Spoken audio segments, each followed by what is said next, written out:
السلام علیکم ورحمۃ اللہ وبرکاتہ۔ آپ سب کو اسلامک پروٹیکشن میں خوش آمدید۔ آج کا جو ہمارا موضوع ہے وہ شہادت امام حسین کے بارے میں انتہائی دردناک اور مکمل واقعہ ہے، لازمی سنیے گا آخر تک۔ احسان مانتا ہے زمانہ حسین کا، احسان مانتا ہے زمانہ حسین کا، حور و ملک نے گایا ترانہ حسین کا۔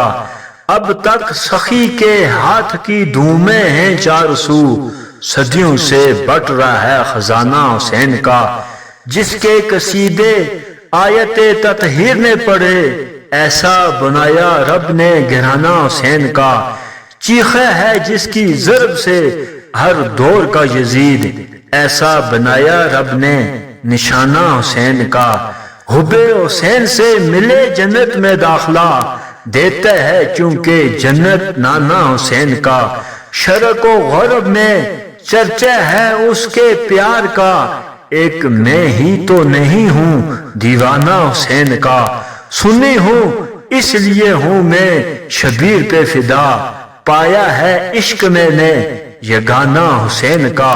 وہ وقت بھی آیا 10ویں محرم تھی، زور کا وقت تھا، جمعہ کا دن تھا، شہزادہ قاسم شہید ہو چکا تھا، علی اکبر کی جوانی لٹ چکی تھی، اون و محمد قربان ہو چکے تھے، علی اصغر کی نازک حلق پر تیر لگ چکا تھا، عباس علمدار بازو کٹوا چکے تھے، امام علی مقام اب تنہا رہ چکے تھے۔ فرمایا ہمشیرہ زینب اب اللہ کے حوالے میں جا رہا ہوں، لاؤ سب میری بچیاں بیویاں لونڈیاں، علی عبد اچھی طرح میری زیارت کر لیں اور خوب جی بھر کے مجھے دیکھ لیں، پھر مجھے تلاش کرتے رہو گے مگر میں نہ مل سکوں گا۔ اور سب افراد اہل بیت سے باری باری ملے اور سیدہ زینب سے فرمایا میری وصیتوں اور نصیحتوں پر سختی سے عمل کرنا، میرے بعد بے صبری کا مظاہرہ نہ کرنا، کیونکہ یہ خاندان نبوت کی عظمت کے شایان شان نہیں، اور پھر جس طرح میں نے صبر کیا ہے اسی طرح تم نے بھی صبر کرنا ہے۔ خبردار کہ میرے نانا جان نے فرمایا تھا کہ لیسا منا من ضرب الحدود وشق الجیوب ودعا بالدعوى الجاہلیہ، یعنی جو شخص رخسارے پیٹے اور گربان پھاڑے اور جاہلوں کی طرح واویلا کرے وہ ہم میں سے نہیں ہے۔ میری تینوں بیٹیوں کا خیال رکھنا۔ عرض کیا کہ تیسری بیٹی کون سی ہے؟ فرمایا ایک سغرا ہے، دوسری سکینہ ہے اور تیسری بیٹی مسلم کی وہ شہزادی ہے جس سے میرا وعدہ تھا کہ اگر تمہیں بھائی یاد آئیں تو میرے اکبر و اصغر کو بھائی سمجھنا، اور جب باپ کی یاد آئے تو مجھے چاچا کہہ کر نہ پکارنا بلکہ باپ سمجھنا۔ بیٹی آج کے بعد میں تیرا باپ ہوں اور اکبر و اصغر تیرے بھائی ہیں، مگر میرے بعد اب اسے منہ بھولا باپ اور بھائی بھی نہ مل سکیں گے، اس لیے میری وصیت ہے کہ میری بیٹیوں سے زیادہ مسلم کی اس بیٹی کو پیار کرنا۔ روضہ رسول پر جب پہنچو تو ان کو میرا اجزانہ سلام عرض کر دینا اور کہنا نانا جان آپ کے نواسا نے وعدہ وفا کر دیا ہے، آپ نے مختلف ضروری وصیتیں کی اور نصیحتیں کی۔ فرمایا الوداع سلام کیا اور جب خیمے سے نکلے تو بیبیاں آنسو بہانے لگیں، بیٹیاں رونے لگیں۔ علی عابد بیمار کربلا عصا کے سہارے پیچھے پیچھے چلنے لگے۔ فرمایا عابد او میرے بیمار بیٹے تم کہاں چلے جا رہے ہو؟ عرض کی ابا جان آپ کے بعد میں نے دنیا سے کیا لینا دینا ہے، مجھے بھی اجازت دیں آپ پر قربان ہو کر اپنے بھائیوں سے جا ملوں۔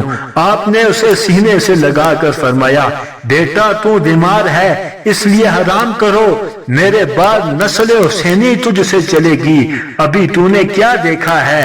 ابھی تو دیکھے گا کہ تیرے ہاتھوں میں کڑیاں، پیروں میں بیڑیاں ہوگی، شام کے بازار ہوں گے، تو اور میرے حسین کے لٹے پھٹے قافلے کا سردار ہوگا، اور تجھے ہو تیری پھپھو کو